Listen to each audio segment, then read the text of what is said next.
First things first, I'm gonna roll out a slab, and if you have the 2 even sticks, you can put them on either side. For speed's sake, I already smushed this clay down a little bit, but then I'm going to start rolling it out a little at a time. And you kind of want to make sure that you're working on a canvas or cardboard surface so that you don't just smush the clay down onto the table. And when you roll out the slabs, it's always just going to get longer. It's not really going to get wider at all. So if you wanted your slab to be more round or square, then you would want to rotate it. But since I'm doing this project, which I want the slab to be a little longer, I'm going to let the clay just keep getting longer. And since I don't have super long sticks or a really big rolling pin, I kind of have to adjust to accommodate that too.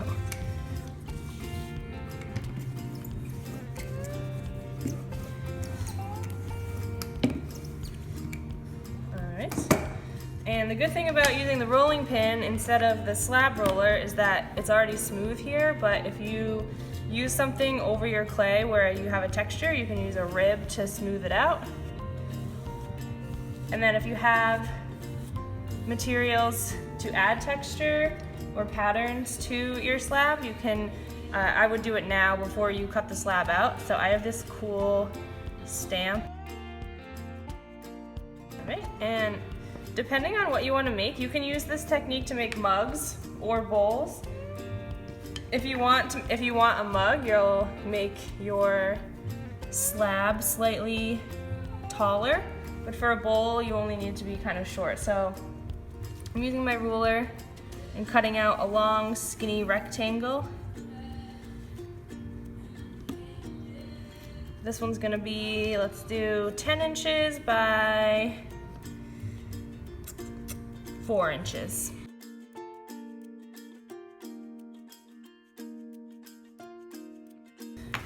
And I'm gonna save this piece of slab to use for the base once I have things constructed.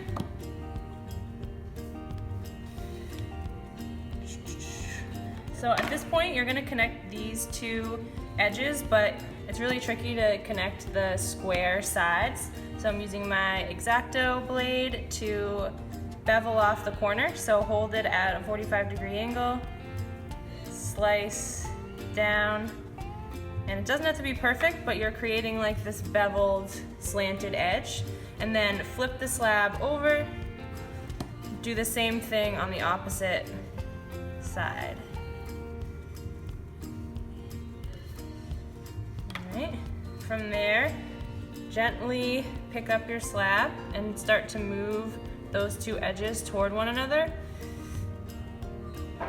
And if you want to, at any point, you can always just make a slab mug or bowl just that's cylindrical and put a bottom on it and call it a day. But if you want to add the darts in the square base, then it takes a few more steps.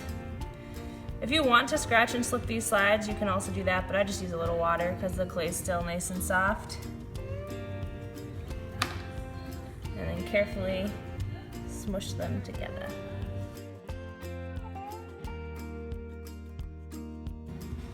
All right, so this is our cylinder. And then the tricky part is getting the facets on the bottom. So what you do is take your needle tool and make a marking where north, south, east, and west would be on the bottom of your cylinder. And then from those marks, use a ruler and measure down as much as you want. I'm going to do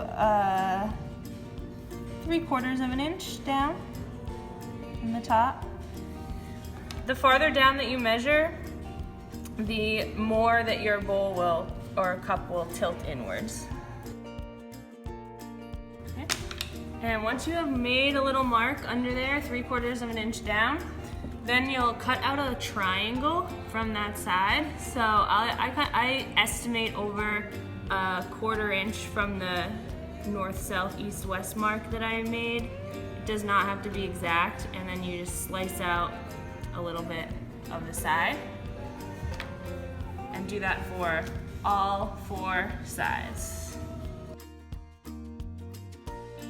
And once they're cut out, we're going to be tilting these in to attach them. And just like with the sides when you attach them, you need the edges to be beveled to get a nice attachment. So on each of these little triangles, I'm going to cut the corner off of the outside on one edge of the triangle and the inside on the other edge. So that sounds more confusing than it is. So I'm cutting off the corner with my X-Acto knife on the outside, and then on the other side of that triangle on the inside. And same thing, it does not have to be an exact cut, it's just making a broader surface for those edges to attach to one another. And these are all gonna gently taper in.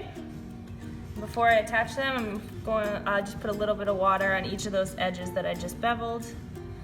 Again, you can scratch and slip them all if you want, but I have made a lot of mugs like this and I've found that I do not have to do that. And then gently push in. And you're trying to maintain that darted edge and square base. So kind of pinch in to make sure that I don't smush that nice sharp edge too much.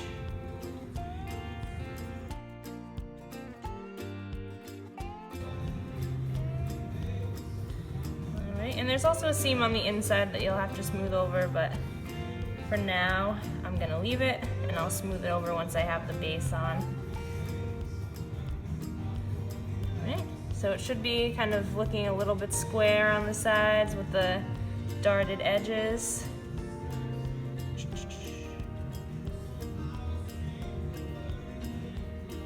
Alright, and so now we have to create a base to fit this area. So what I do, which might be considered cheating, but I think it's just smart, I take a little bit of water or slip and brush it onto the edge of the base. And then just lightly press it down onto the base so that I can see how big I need it to be. And then I'll cut out around that area. And I usually make it like a hair's width wider than I need it to be, just in case I was inaccurate. Okay, now I'll scratch and slip and put the base on.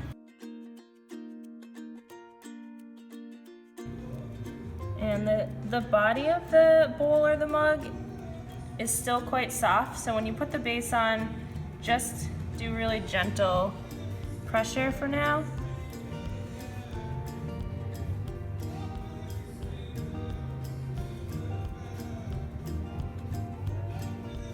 And then carefully flip it over. And now is the time when you can clean up all of those edges on the inside. So if you can reach with your finger, that's great. I can't quite reach that far, so I'll use my paintbrush to smooth over those seams.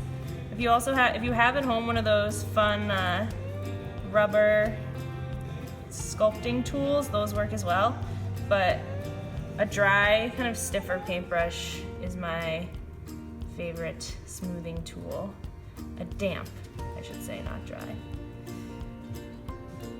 And that's basically it. The only thing is that this edge here is really boxy. Normally, if I was at the studio, I would have at the beginning rolled the roller over that edge to taper it a little bit, but since most people don't have that tool, you can just pinch lightly around the top edge to get rid of that boxy, square slab look. And if you want, you can even pinch it a little extra and have kind of a stylized top to the pot. And once your piece is a little bit more towards leather hard, so you'll want to situate the top so that it looks nice and round, and then let it firm up so that the clay is not quite as floppy. Once it's a little bit firmer, then you can go back and kind of clean up the bottom a little bit with your paintbrush or your sponge and just get rid of any weird seams that might still be visible. But for the most part, There's not too much cleanup that I should have to do once it's dry. If you're doing a mug or a cup, this is also applicable to like espresso cups or things with handles. You can add a handle onto these forms once they're leather hard as well.